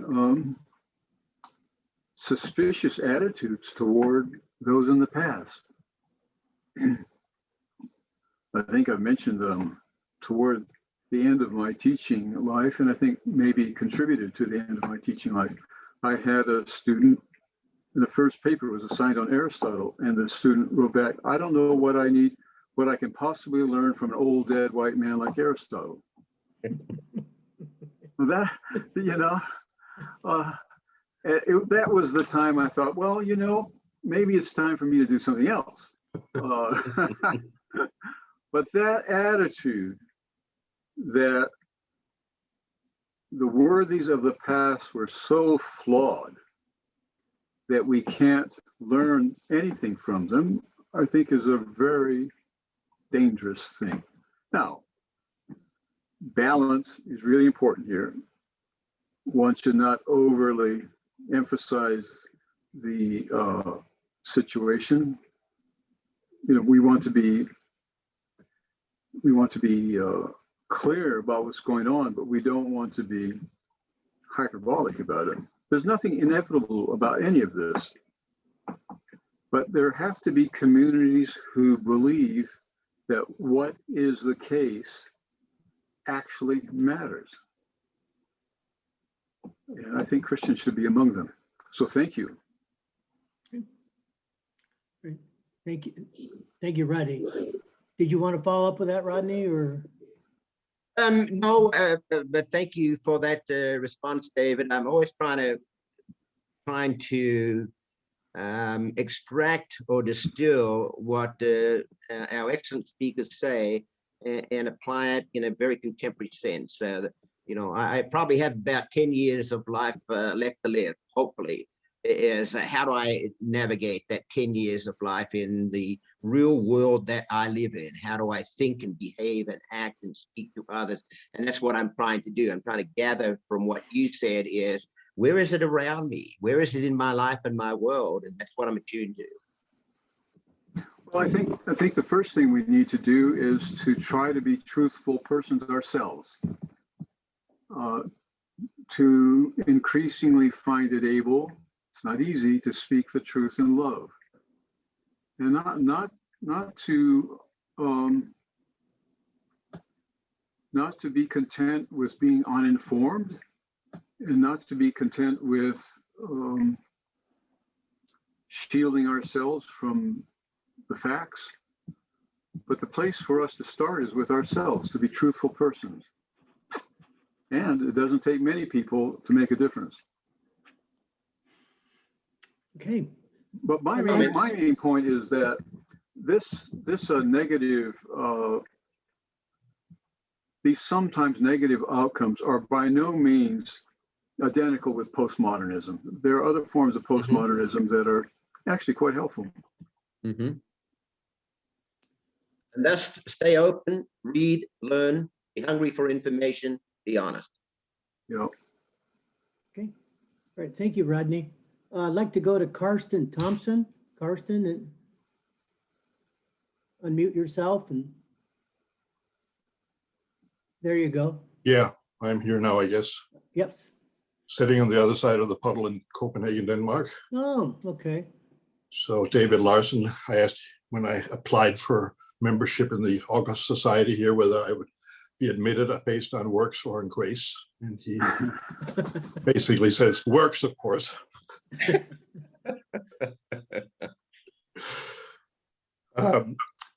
David, one takeaway that I've stuck in my mind is that we need to work with the best available evidence. And then the question comes, how do we judge what is the best available evidence? Because we have our filters, we have our preconceived notions. And I've struggled through the years with many of my good Battle Creek Academy and Andrews friends, because I did live in the US for a number of years and got my education there. I've been so surprised how many of these are dyed in the wool Trump supporters. And that has forced me to read, as you say, not just CNN and Fox and so on, but I read across the very wide spectrum, because I think it's important to understand the minds of those people, even though many claim that they are beyond reach. But when I come back to what is best available evidence, I'm not a philosopher, I'm an engineer. Math, physics is my training from Andrews University. And, you know, we're pragmatic. We have a certain humility with respect to understanding the laws of nature. And that is why the first airplanes crashed a lot more than they do now, because we keep learning along the way and building them safer and more reliably. But when I look at the concept of God, and this is my question, how much evidence is there in reality? And ultimately, I've come to the conclusion that it is a choice, because with my factually oriented mind, God explain something that I, as an engineer or a physicist, cannot explain. There are things beyond the quantifiable.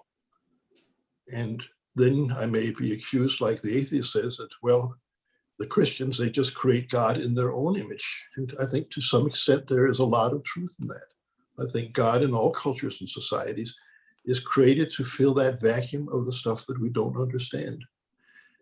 And I've sort of come to some guiding principles very similar to what you mentioned, that it has to be based on love, it has to be based on respect, and it has to be based on humility also.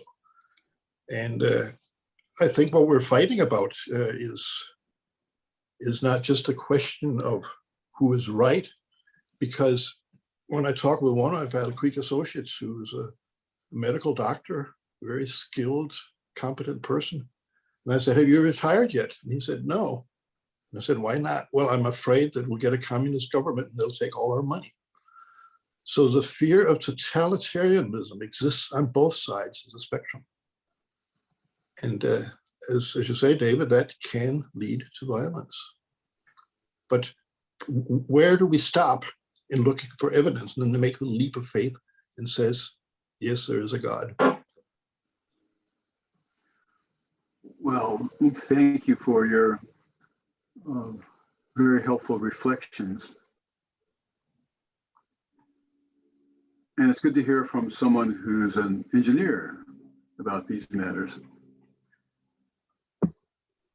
I take it there's a general question here and a specific one. The general one is, how do we get in touch with the most available evidence? And I think the answer there is two things. We have to be open-minded, and Paul says, don't quench the spirits, but test all things. I think we have to be open-minded, but we also need to put on public display what we think the best evidence is and subject that to criticism. That's the problem I have with some postmodernisms. That is, what's true emerges from, stays within, and is judged by one group. There's no requirement to put one's ideas out in public where people from other groups can assess them. And I think that that's very, very dangerous. So we need to gather things from as many sources as we can, but also we need to submit our selections of the evidence and our readings of the evidence to scrutiny, to let other people tell us whether they think we are on track or not. And that's what I fear is so increasingly scarce among us. And for both theoretical and practical reasons, some people seem to be coiling up in their own cocoons and not able to hear or consider any other point of view. Now that's a defense mechanism the question of God. I'm sorry. Go ahead. Isn't that cocoon a defense mechanism about information overload? You just can't handle it all anymore. Yeah, I think so. On the question of God, William James, when he was talking about this, he was talking specifically about belief in God. And he said that this is a very important question and that we have to answer it one way or the other. And that, quite frankly, the evidence is mixed. And on those circumstances, he said he uses the expression the will to believe, but I think most people read him to mean the right to believe. Under those circumstances, one has a right to put one's finger on one side of the scale, if it's even, virtually even, and make that sort of decision. Now, I would hope that there's a preponderance of evidence in favor of being a believer in God. But James's point is that even if there isn't, we have a right to tip the balance in the way that seems fit. Right. Now, none of us ever knows whether God exists for sure.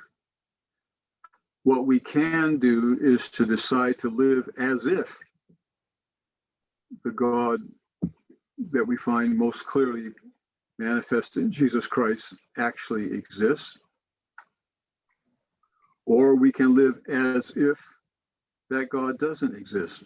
But we can never know for certain which way to go. In my own personal life, probably because where I grew up in Hawaii and so forth, the lure of Buddhism is very powerful.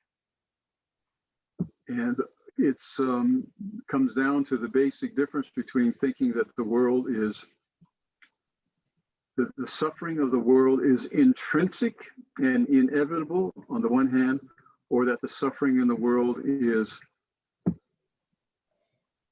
something that once wasn't and in the future won't be. And to me, those are very, very hard questions. There are times when I wake up in the night and think, the Buddhists are right, that the suffering in this world is so pervasive and so permanent that to think that it could ever be otherwise is a very challenging thing. And when you think that it's not only the suffering of particular people, but of groups, but it's the whole predatory principle of the ecological order. Our whole ecology is based upon savagery. And so there are times when I think that, but I can never quite persuade myself of it. In the end, I guess I'm hopeful that there will be an earth made new with a very different ecological system. I guess it'll be symbiotic rather than predatory, but that's very, very different. But in any case, on questions like the question of God, William James said that we do have the right to tip the balance one way or the other if the evidence is very mixed and if it's an important issue and if we can't avoid making the decision. Well, thank you very much, because Thank you. It's a thing that's, I have sort of reined in the breadth of my beliefs to not worry about whether I get saved or not worried about whether I go to heaven or not. I look at it more functionally. What does a belief in God do for me now and here today in my life? How well I sleep at night, how well I get along with other people. Am I bright and cheerful, or do I go around and be a grumpy old man and so on? And I think the more I read the Gospels, Jesus talks about the kingdom of God is here today. And I've probably, to protect myself against misinterpretation of the second coming, but I remember one lady who was 75 years old at outside church one day said to me, Jesus was a liar. He said, there are those of you among us who will be alive when you see the Son of Man coming. And I've thought a lot about that. And I said, the day that I accept Christ, then he is come into my life. So that is not a far future event. It can also be that. And I don't know if I'm wandering out on heretical thin ice by having that interpretation, that the grace of God, his love, is something that he gives to me here and now. And it makes it possible to live with a relatively positive perspective on life, with all the turbulence and all the predatory behavior and unsavory things. And then I say, okay, if there is a heaven, which we don't understand and which is fantastic, I'll take that as a bonus. But Right. If Christianity doesn't give me something here and now that makes a difference in my life, what is it worth then? Because otherwise it becomes a form for spiritual materialism. I'm trying to be good. I'm trying to do all the right things so I can live in the 7-star hotel in Dubai or in heaven or wherever it could be. Now, the only thing I agree with you, the only thing I would add is that belief in God not only helps us, but requires something of us. And Exactly. so it's two things. It gives something to us, but it also requires something from us. Yeah, thank you very much. Forrest, I would like to interject here, if I may, speak directly to Karsten Thompson. Yes, I'm here.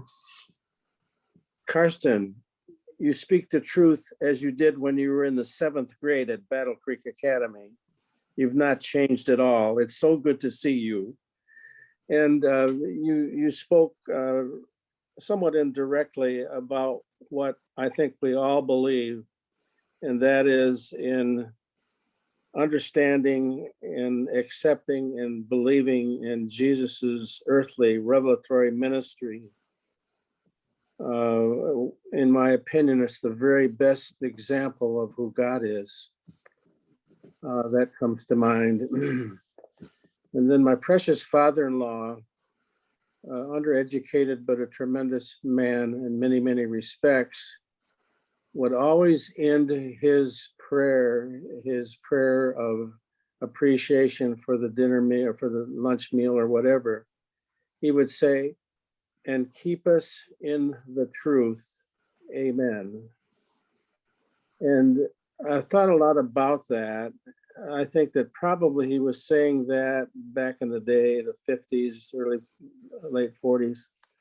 He was simply suggesting to his 9 children the truth as understood in the Sabbath and Sabbath keeping. But I think that as I've reflected on that, I think that it would have been better had he said to his children, "And lead us into all truth." Amen. And there's some reality about that makes sense to me. I love the idea of science and science research, and how today there appears to be a truthful statement with regards to it, but it evolves. That truth is built on in subsequent research. That's my point. But Karsten, it's so good to see you, and God bless you. Good to see you too, Ed. It looks to me like you're using the same bottle for the hair dye that I have been for a while. For what? It looks to me like you're using the same bottle of hair dye that I've been using for quite a while. Yeah, it's totally natural. I understand. That's what I'm. Yeah. Anyway, But you say that I'm the same. That's probably not correct when I see myself, because when I was in 7th grade in Battle Creek, I was 110% indoctrinated in Seventh-day Adventism and believed it was the only right thing, as Forrest Moore proclaimed when he got me baptized as an 11-year-old. And my perception of truth nowadays, that truth is not a stationary point. It is a path, and it is a growth. And we move along that path in different ways. And some people say that all roads lead to Rome. And I think that there are many different roads that lead to God also. And as long as we have our nose pointed that direction, I think we're okay. Yeah, in my baptismal class when I was 12,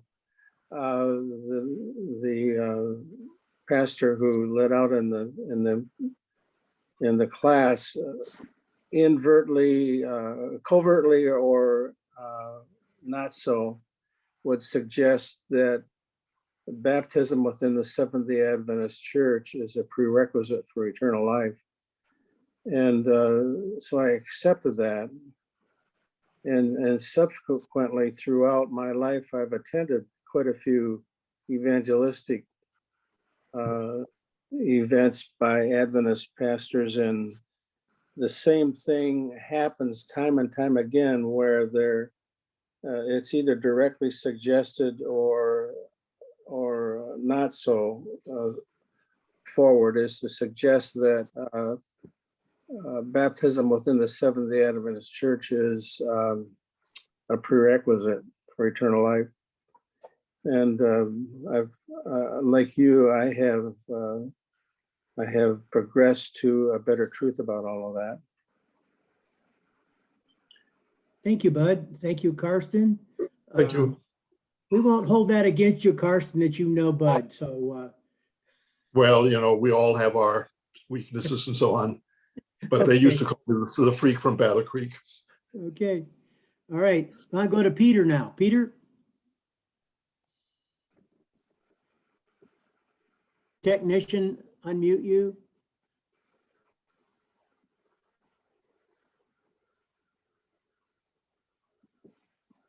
Oh, that's a better picture already. Hi, Lydia. Sorry.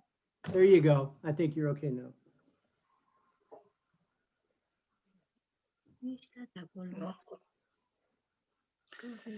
Thank you, David, for your presentation. You emphasized that the truth should be spoken in love. And I totally agree with that. But I'd like to add that speaking the truth in love is not, in my view, speaking only what is politically correct. Speaking truth as you see it without being afraid of the consequences that you will speak about. The topic that you tackle today, it's a very important topic because we have serious problems with truth in our society today. And we know that a democratic society has as basic tenets for its existence, truth, freedom, and morality, and education, I might add. Then without this, we have serious problems.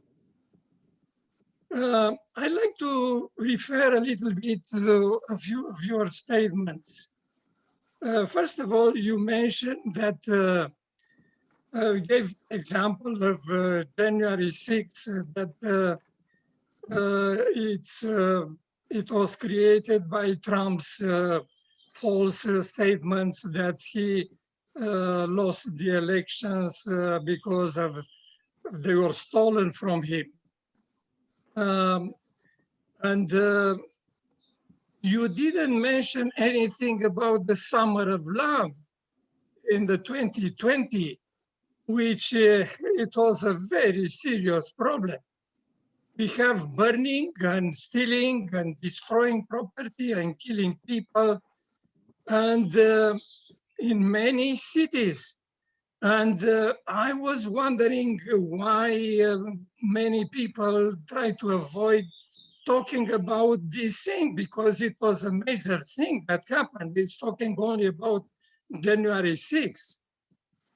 But I was puzzled by the fact that this so-called Summer of Love happened because the economy was booming. There were more places of employment created than people were rather prepared to work, and more women and more Hispanics and more Blacks were employed than in many, many years previously. Why that happened when Trump created zones of prosperity, allocating a serious amount, millions of dollars for these zones that were not considered underdeployed. And he was putting aside money for this to create some prosperity. Why? I don't understand why it happened, because there were very good conditions of work. The economy, as I said, was booming, and it was prosperity in this country. Why happened this at this time? I'd like to have some answers, somebody to answer why these things happen. In regard to the fact that you mentioned that it will be morally wrong if we say that the elections were stolen. I disagree. I'm sorry, but I disagree with you, David. I don't think it's morally wrong, because we have to circle things. This is what the Bible teaches us. And let me remind you that in the night of elections at 10 o'clock in the night, Trump was winning the elections. 4 or 5 states, in 4 or 5 states, he was ahead with thousands of votes. And all these thousands of votes disappeared in the morning. This is something that we should question. It is not morally wrong. What about a lot of irregularities that happened with the mail-in voting? President Carter, a Democrat, agreed that this creates a lot of fraud, a lot of possibility for fraud. A lot of other things, a lot of laws in some states, voting laws were changed just before the voting time. And that was not right. And look, right now we have some recalls in Georgia and in Arizona, in other places, and it proved that there were a lot of irregularities happened during the voting times. Why that should be morally wrong to question it, I think is not. I think we should search and put together all things when we make up. Yes.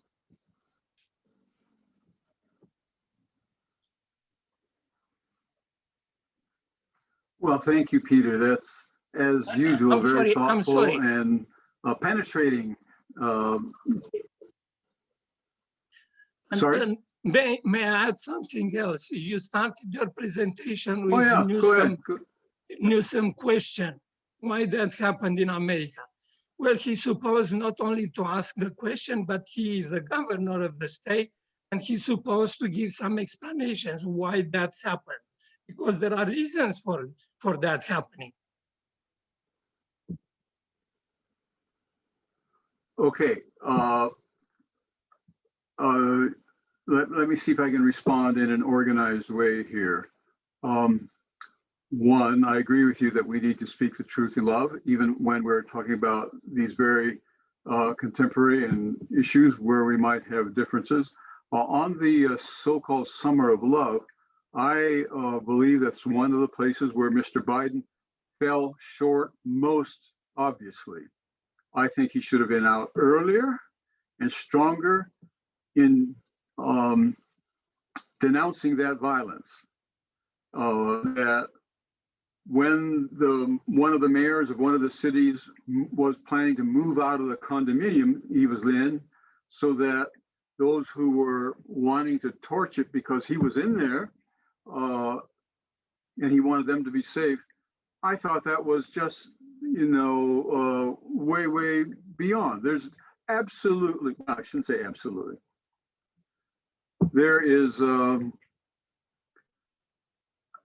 I think this is related though, Peter, because I think a kind of deep multiculturalism, a deep one, finds it unable to deal with that kind of problem, finds it unable to stand up and say, that's wrong. Even if you're a victim, that's wrong. And we're not going to tolerate it. So I have no sympathy whatsoever with what happened there. And I am very disappointed in Mr. Biden for not being more forthright and more courageous and more direct on that matter. So now on Mr. Trump, all I can say now is what I hope you can say, and that is, as of now, the evidence is not conclusive that the election was stolen. Now, you're right, maybe in time it will be, and maybe there's nothing wrong with somebody having a hunch to that express way, but to assert as a matter of fact now that in fact he did have the election stolen from him, I think is not true.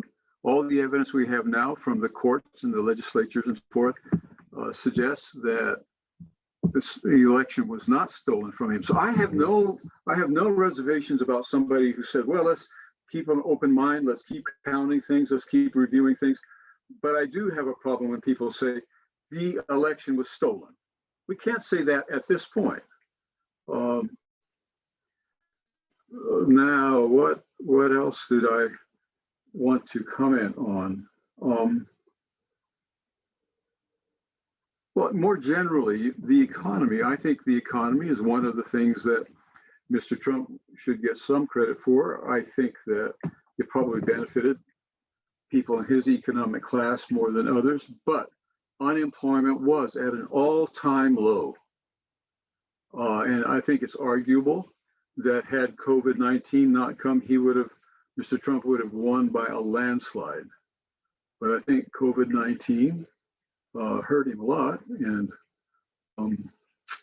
how he handled it hurt him a lot. So, like I said at the time, I can make a case for voting for Donald Trump, which is, I think, better than the case that a lot of people who voted for him could. I think the case could be made on behalf of his candidacy. But I think at this point, all the evidence, I shouldn't say all, the preponderance of evidence strongly suggests that the election was not stolen. But we're welcome to hold our breath and see what happens in Arizona and elsewhere. Okay, David. I'd like to ask you, actually, it's not ask you a question, I want to comment. I appreciate your presentation today, and especially this Nancy Murphy. I've never heard of her before, and I'm going to check out some of her materials because it looks very good. The one thing that I wanted to say was what Daniel Patrick Moynihan said, the late senator from New York. He said, everyone is entitled to their own set of beliefs, but not their own set of facts. And it seems though we even have now those who are saying alternative facts. So, you know, I'm not sure how to relate to that. And I think we are getting to a post-truth society in the sense that someone can lie 30,000 times and nobody makes anything of it. So I'm just wondering how concerned we should be, what should be our response. That's my first question. It doesn't need an answer. The other thing is Jonathan Haidt in his book, I can't remember, anyway, he talks about people responding based upon their brain pattern. So is there a way that we can actually come to some commonality, a common understanding with people of different groups than ourselves? That's kind of my basic question. It's more rambling here, but anyway.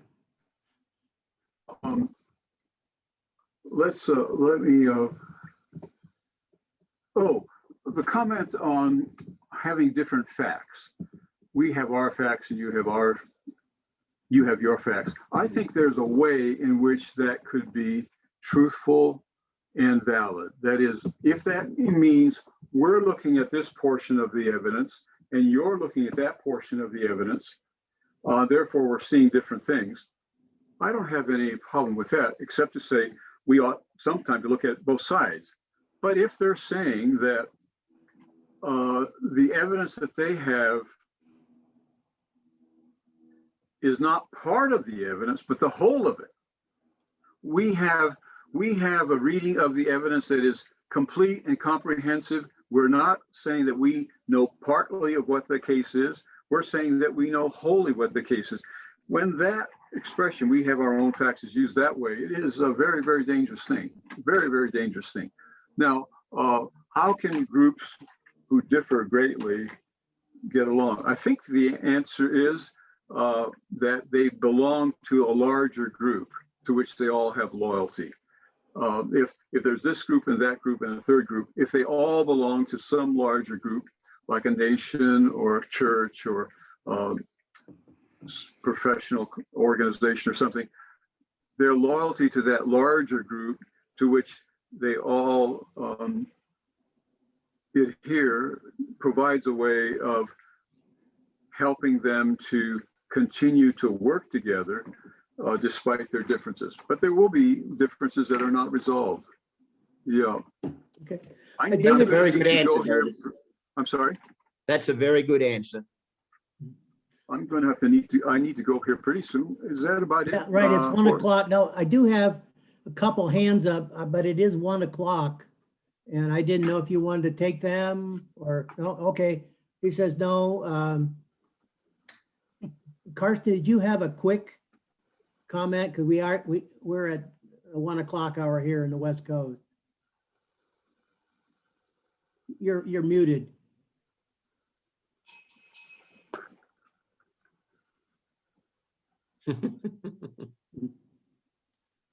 Okay. Just a very quick comment. From a European perspective, when you discuss Trump and American policies, we are just totally appalled by the total corruption of American policies on both sides of the aisle. It's a system, as we see it, that is rigged. If you just look at the impoverishment of America, the disenfranchised, that people cannot vote, the gerrymandering of the congressional districts, the role of money in United States politics.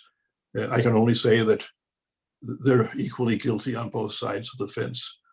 And I think it's a deep tragedy. And another thing, that in America, they don't know who lives in the country. In Denmark, we have a central person registry where we are authenticated and well-defined that we are real people and so on. In America, it's sort of left up to the individual states that have different standards and so on. And it means that you have a country that there is a huge underground culture there that lives outside the normal society. It's totally non-democratic.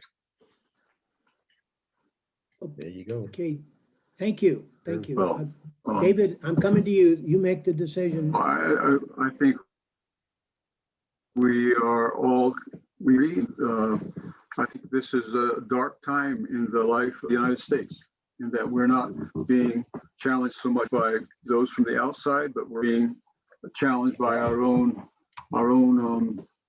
mistakes and faults and faith.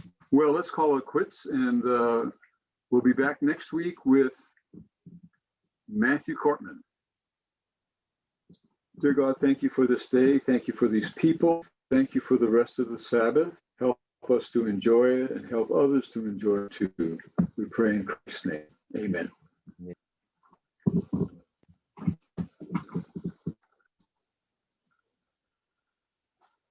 Hey, Forrest, can you hear me?